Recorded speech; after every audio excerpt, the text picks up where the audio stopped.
We're talking to Robert Scheer, his latest piece, perp walks instead of bonuses. The Wyden-Snow amendment that got taken out in conference committee. Ron Wyden, the Democrat from Oregon, and Olympia Snowe, the Republican from Maine, wanted to put a cap on any bonuses at something like $100,000, and they would be taxed 35% on anything over that. Now, Christopher Dodd is saying that he was responsible for taking that out, but at the behest of the Obama administration. I mean, all of this money, the taxpayer bailout money, could certainly have been conditioned, couldn't it have? Oh, and it should have. The whole problem, again, is Obama has followed the advice of Timothy Geithner and Lawrence Summers, and these people who, you know, saying basically you must trust the banks. You must trust AIG. You must trust the people behind AIG. And, you know, that's not governance. That's not due diligence. That's not what we're asking. If we own 80% of that company, it is outrageous to say that we have to trust them. And that, you know, that, as I say, I think Lawrence Summers and Timothy Geithner should be asked to leave.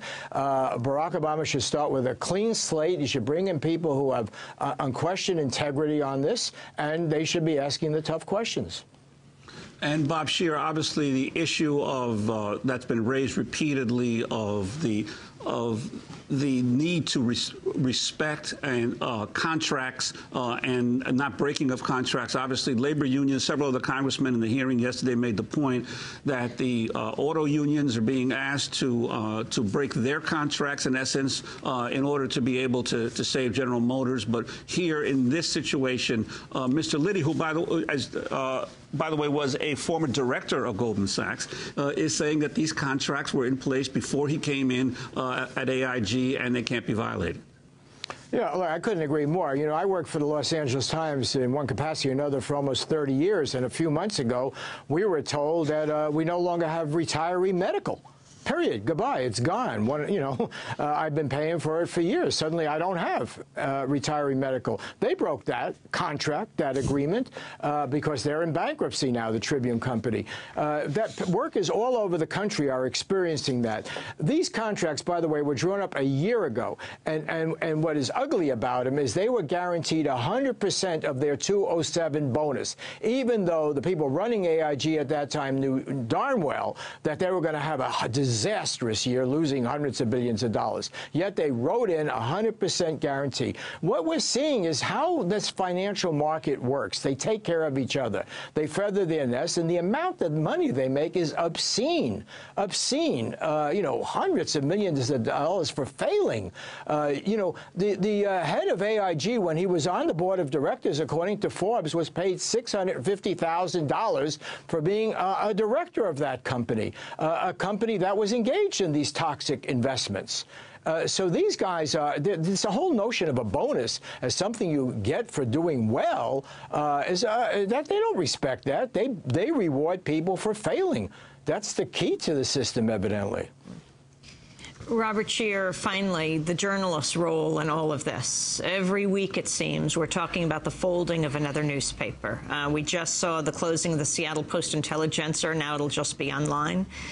Tucson Citizen, the bankruptcy of the Philadelphia papers, the Daily News and the Philadelphia Inquirer, the Minneapolis Star-Tribune, San Francisco Chronicle in big trouble, even the New York Times, also the Washington Post.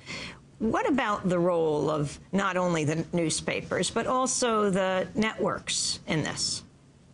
Well, you know, the good old days were not so good for mainstream journalism, and certainly not when it came to covering business stories. At your traditional newspaper, you had, you know, maybe 50, a big newspaper like the Los Angeles Times, New York Times, 50, 100 people covering business. Maybe you had one consumer writer, one labor writer, one writer covering these things from the interests of ordinary people.